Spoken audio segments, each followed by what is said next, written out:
On a lui-même a vomi le morceau.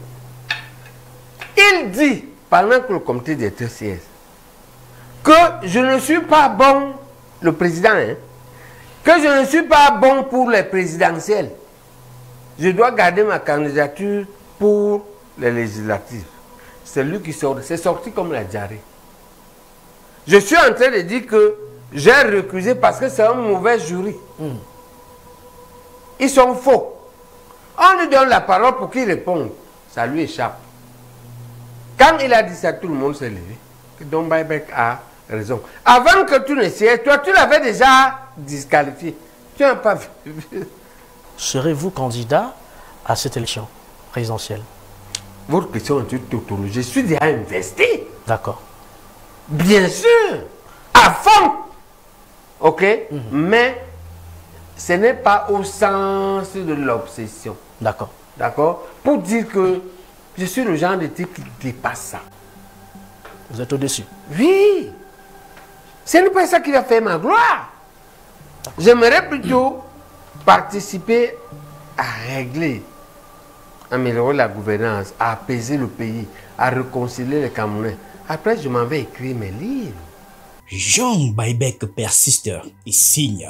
Il est bel et bien candidat à l'élection présidentielle de 2025. Égard à celui qui osera se mettre en travers de sa route. Dans une sortie au vitriol, le prof chirurgien dégaine, tranche et recoue le débat politique à sa manière. L'investiture de Dominique Niamtimba, une imposture. Le candidat, je cite, officiel de l'UPC, un intrus.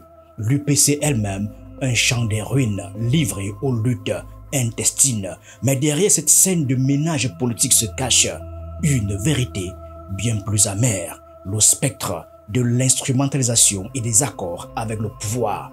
Bienvenue dans les entrailles d'un parti historique en pleine dissection. 3 personnes ont déposé les candidatures. Viennent, il n'y a que lui-même. Et ils disent que Ntimba. Le jury siège là. Moi, je refuse. Je dis que je vais déposer le jour du comité directeur devant le comité directeur. Et je veux être investi comme Hogbella a été 2 fois devant le comité directeur. On connaît les résultats. On arrive donc là-bas, on analyse les résultats des 3. Ce qui est gros comme la terre, il n'y a que le secrétaire général. C'est lui qui a nommé le jury. Le jury dit qu'il est 2e et le premier, c'est Ntimba qui n'est même pas IPC. C'est lui-même qui a dit. Je ne sais pas s'il pourra encore parler à Macaque. Que tu es secrétaire général, tu nommes un jury, tu es candidat et tu n'es pas premier. J'ai un type qui n'est même pas IPC. On ne connaît pas où il vit. On ne sait pas s'il est marié. On ne sait pas où il travaille. On ne sait pas, il dit qu'il est docteur, on ne sait pas de quoi. Voilà la phrase qui choque. Une attaque frontale, sans pincette, sans bistouri, pour Jean Baïbek, Dominique Niam n'a ni les racines, ni la légitimité, ni même la carte du membre de l'UPC. Pis encore, ce serait lui-même Baïbek qui aurait recommandé qu'on le fasse entrer dans le parti tel un bon samaritain ouvrant sa porte à un frère qui se retourne contre lui. Mais ce n'est pas qu'une question d'ego. Jean Baïbek pose ici un vrai débat de fond. Qui peut parler au nom de l'UPC? Qui peut revendiquer le flambeau d'un parti dont les martyrs ont payé le prix du sang? La question est d'autant plus lourde que l'UPC n'est pas un parti comme les autres. C'est une légende, une mémoire, une cicatrice ouverte dans l'histoire politique du Cameroun. Et voilà qu'un homme inconnu du sérail, militant sans passé politique notable, surgit à la veille d'un scrutin capital et prétend incarner cette histoire. Le prof Jean Baïbek crie à la manipulation. Pour lui, ce n'est pas une candidature, c'est une manœuvre de diversion, une sorte de leurre pour parasiter sa propre ambition présidentielle. On écoute Jean Baïbek. Voilà Niek, voilà ce qu'on a comme secrétaire général. Et que le jury, le comité directeur dit donc, comme c'est comme ça, on prend votre premier là, et on prend aussi le dossier de Baïbek. On va écouter les deux. La présidente de séance est d'accord. Ntimba parle, le premier. Moi, je prends la parole en deuxième. Je dis que bon, on va voter, comme en 97 et en 92. Si tu passes, moi je vais te soutenir. Et si je passe, je viendrai te chercher pour que tu me soutiennes. Après avoir présenté, la salle applaudi. Quand on finit de faire ça, Bika, écoute ce que j'ai fait. Elle est Ngumba de quoi, de Mengue. Je ne sais pas si elle va encore parler aux gens de Mengue, la femme là. Quand on finit de parler, elle veut conclure que elle veut s'en tenir au résultat qu'on a amené. Pourquoi tu nous écoutais alors? Qu'est-ce que tu faisais? Toute la salle est debout, on lui a dit ça. C'est fini, on refait le bureau. Elle est partie, on a refait. Et on a terminé notre comité directeur. Voilà ce qui s'est passé. Alors, il nous revient donc ce qui s'est passé quand ils ont eu la consigne là, au deuil, dans le sud, de venir m'éliminer. Et qu'on a nommé ça pour chercher le candidat là. On les a arrêtés tout dans le panier. Mais l'affaire va bien plus loin qu'un simple désaccord sur un nom. C'est tout le corps dirigeant de l'UPC qui semble fissuré, selon Jean Baïbek, des cadres du parti, notamment Sylvestre Niek Niek, Ikan Pascal Sorosège, Rose Ndiéché, Mbombok Onana Victor auraient préféré s'auto-éclipser plutôt que d'affronter la base. Craignant la défaite, il se serait rabattu sur un candidat de substitution, un outsider, un je cite inconnu qu'on place là pour, selon Baïbek, le faire échouer dans sa course. Ces accusations ouvrent une plaie béante, celle d'une lutte de clans à l'intérieur même de l'UPC. Le parti n'a jamais réussi à penser les fractures apparues depuis la fin des années 90. Légitimité floue, multiples factions, directions rivales, on ne compte plus les communiqués contradictoires, les conférences de presse croisées et les listes parallèles aux élections. D'où est-ce que c'est venu que le parti de Romain est un docteur en mathématiques, le parti de Sénat Fanan, docteur en économie, le parti de Wouli Massakan, docteur en mathématiques, le parti de Kodok, docteur. D'où est-ce que c'est venu que on va prendre à l'extérieur un type qui n'a fait ses preuves? Je n'ai pas dit que c'est le parti des intellectuels. Mais sois un bon agriculteur, montre-nous ton champ. Sois un bon tailleur, tu as ton atelier. Sois un bon cuisinier, tu as ton restaurant, non? Avec ta femme et tes enfants. Tu n'as pas une famille. Ton premier travail, c'est ça. Tu as été conseiller municipal au moins. D'où vient-il? C'est le problème qu'il faut d'abord résoudre. Résoudre le problème de la mafia. Avant de nous mettre ensemble, c'est pas ensemble qu'on va régler ça. D'accord? C'est pas ensemble.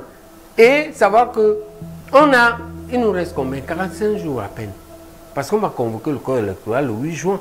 Il suffit de connaître de voir la fin du mandat et vous calculez des crescendo. C'est le 8 juin.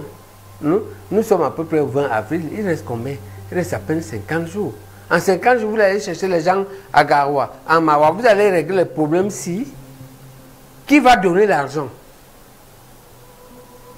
Qui va faire donner l'argent? Qui va faire les communiqués? Comment on va faire? Et maintenant, qu'est-ce qu'on fait contre cette mafia-là qu'on n'identifie même pas? La dissension est structurelle, chronique, presque génétique à ce stade, et chaque échéance électorale réactive le syndrome qui parle au nom de l'UPC. Chaque tendance veut imposer son leader, ses méthodes, son rapport au pouvoir. La candidature de Niam Timba, selon Baïbek, n'est que le dernier épisode d'un feuilleton devenu presque grotesque. Et pourtant, au milieu de cette cacophonie, l'ambition de Baïbek reste intacte. Il se présente comme le dernier dépositaire d'un UPC pur et authentique, celui des origines de la révolte, de l'anticolonialisme radical.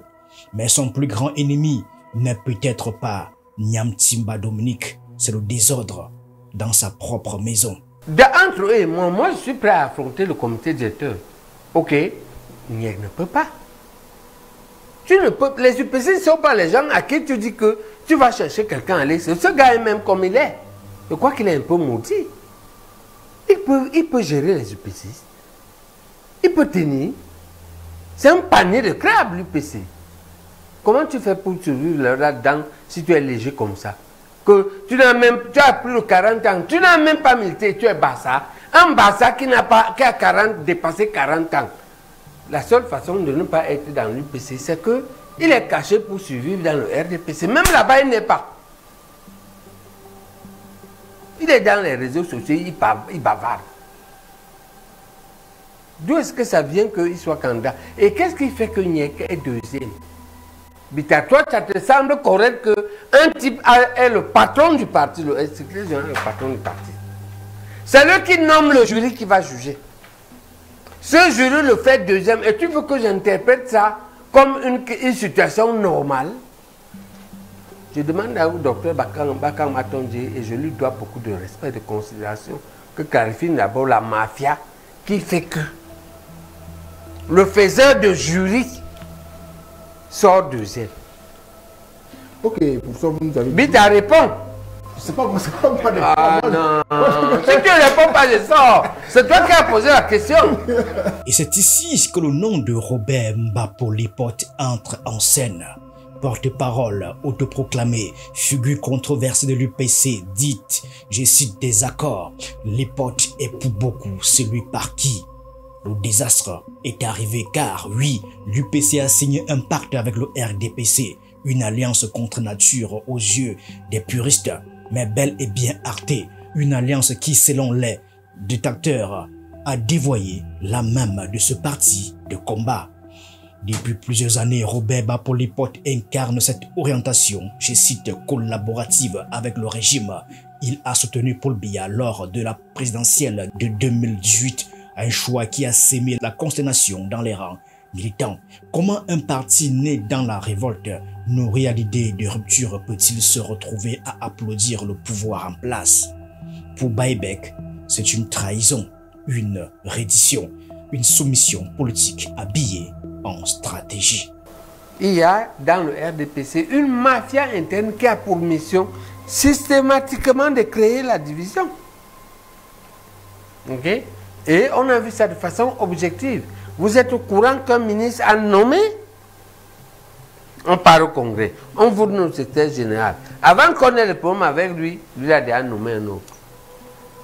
On perd 2 ans à faire le procès. Le monsieur est débouté jusqu'à la Cour suprême, mais il continue à l'inviter. Est-ce que vous avez vu ça? D'accord? Donc il y a un facteur interne qui est mineur.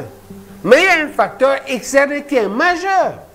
La mafia RDPC, ici j'en appelle au secrétaire général du RDPC. Vous savez ce qu'ils font ces jours-ci? Dites-moi. Pour qu'on arrive à la fête de la candidature. Dans un deuil, voilà ce qui est dit dehors. Et ça, je dis ici au secrétaire général et au président de la République. On dit que dans un deuil qui avait lieu là-bas dans la famille présidentielle, là-bas au sud, on a donné la consigne à la mafia, à la petite mafia interne installée au sein de l'UPC, de barrer la voie à moi. Ils veulent chercher n'importe quel candidat, m'enlever Baïbek. Cette mafia-là, c'est Niek qui est en tête. Niek Lubel, le secrétaire général Bafoussam. Lui, quand lui arrive ici, il nomme le chef adjoint mafiosi, sort Serge, de chercher le zombie qu'on va mettre à la place de Baïbek. On emporte donc le zombie au comité directeur. Ces fameux cadres qui ont soutenu Niam Timba sont-ils les héritiers de cette UPC? Des compromis, Baebek le pense. Il les accuse d'avoir signé une investiture à la va-vite dans l'ombre comme une pièce de théâtre dont les coulisses sentent le soufre et les intrigues de palais.